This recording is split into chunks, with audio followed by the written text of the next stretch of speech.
La destrucción de las palabras es algo de gran hermosura. Por supuesto, las principales víctimas son los verbos y los adjetivos, pero también hay centenares de nombres de los que uno puede prescindir. ¿No ves que la finalidad de la neolengua es limitar el alcance del pensamiento, estrechar el radio de acción de la mente? Al final, acabaremos haciendo imposible todo crimen del pensamiento. En efecto, ¿cómo puede haber crimen tal si cada concepto se expresa claramente con una sola palabra? Una palabra cuyo significado está decidido rigurosamente y con todos sus significados secundarios eliminados. Hoy día, de estúpidos, imbéciles e idiotas. Y la neolengua.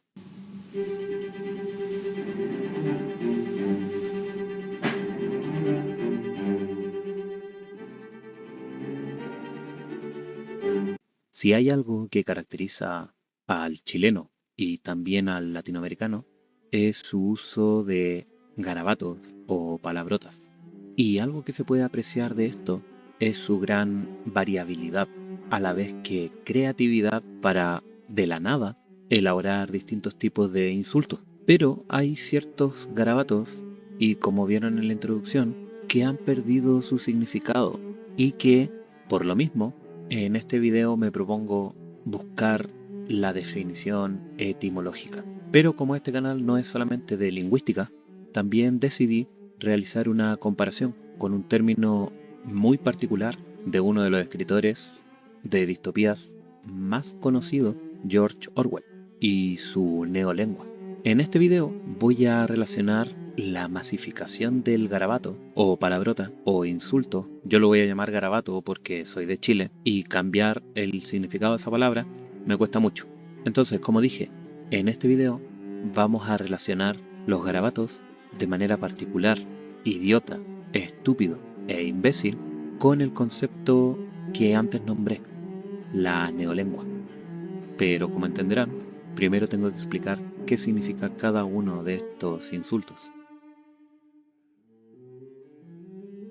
Primero explicar que la etimología de estas palabras, es decir, el origen o de dónde provienen cada una de estas palabras, se da principalmente en la antigüedad, entre Roma y Grecia, como la gran mayoría de las palabras en el español. Primero, estúpido proviene del latín stupidus, que a su vez proviene de stupere, quedar paralizado o aturdido. Es por eso que también se podría relacionar con estupendo. Cuando alguien ve algo estupendo, se queda pasmado, al igual que con otra palabra, estudioso, debido a que la persona que estudia se queda paralizada, concentrándose netamente en lo que absorbe desde fuera. Entonces, estúpido es quedar aturdido.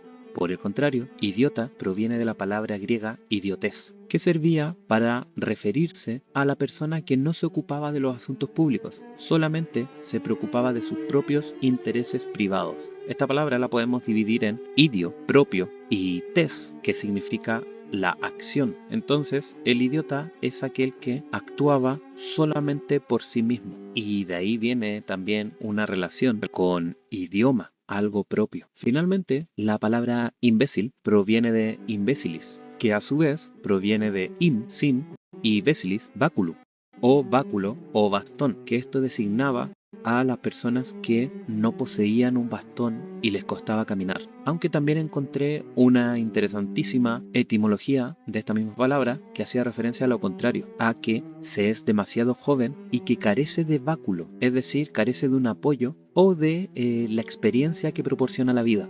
En este sentido, báculo haría referencia a algo más metafórico, al apoyo. Pero lo que nos convoca acá, de manera particular, es fijarnos cómo cada una de estas tres palabras hace referencia a conceptos distintos y totalmente distintos. Pero esto, ¿cómo lo relaciono con la neolengua? Vamos a ver. A nivel general, en 1984, George Orwell plantea como un estado totalitario, dirigido por el Gran Hermano, no el reality, controla todo lo que hay y a todas las personas que viven dentro de este estado. Es más, podríamos suponer que Gran Hermano, el reality, proviene de este Gran Hermano de 1984. El punto principal aquí es que esta neolengua es un lenguaje ficticio, es decir, es creado por el hombre de manera consciente y es creada no por cualquier hombre, sino que, como dije antes, por el Gran Hermano y por el partido interior, que es el que gobierna Oceanía, que es el país en donde se encuentran. Uno de los principales objetivos que tiene esta neolengua es limitar el pensamiento y por esto mismo, al no poder pensar, eliminar la disidencia. Ahora, ¿de qué manera hace esto? Voy a tomar solamente 3 características, existen muchas más, pero voy a tomar solamente esta. La primera es la reducción del vocabulario. Como vimos en la cita de la introducción, a las personas de 1984 no le interesa que se conozcan distintas palabras. Mientras más palabras se conocen, mejor se piensa, mejores realidades se pueden expresar. Es por eso mismo que sentir, pensar y hacer van con y a partir del lenguaje. Es por eso que a mayor cantidad de palabras conocidas, mejor capacidad para poder expresar mi propia realidad, ya sea externa como interna. Porque hay que dejar en claro lo siguiente: si yo no sé explicar cómo me siento, es problema mío. Ahora, ¿qué tiene que ver esto con la neolengua? Al reducir de manera drástica el vocabulario, el objetivo de pensar se reduce de manera drástica también. El segundo punto es la simplificación gramatical. La neolengua simplifica de tal manera las reglas gramaticales que la expresión de las ideas complejas o abrir el pensamiento, ya sea creativo o crítico, no me voy a detener en eso, es imposible. No puedo expresarme, como dije antes, porque no tengo ni las palabras ni la correcta estructuración de las mismas. Y finalmente, y este es el punto principal de la relación entre las 3 palabras mencionadas anteriormente con la neolengua, es la redefinición de las palabras. En este caso, el Gran Hermano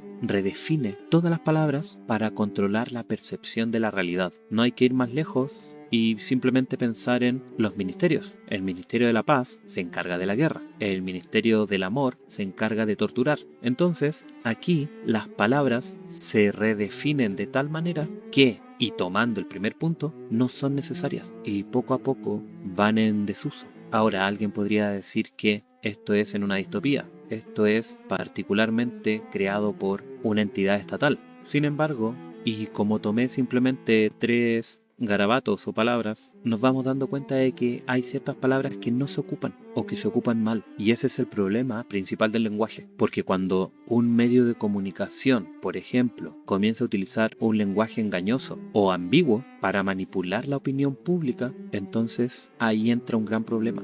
Un ejemplo de esto es lo que pasó hace unos años con Cambridge Analytica. La manipulación no solamente se dio del algoritmo, sino que también con el control o la manipulación de las personas, que principalmente se daba a través de palabras. Y esto nos lleva a una pregunta central: ¿me debería importar utilizar bien o de manera correcta las palabras? Lamentablemente, esta pregunta se responde con otra pregunta: ¿me gustaría pensar o simplemente me da lo mismo reducir la complejidad mental o las categorías lingüísticas del lenguaje?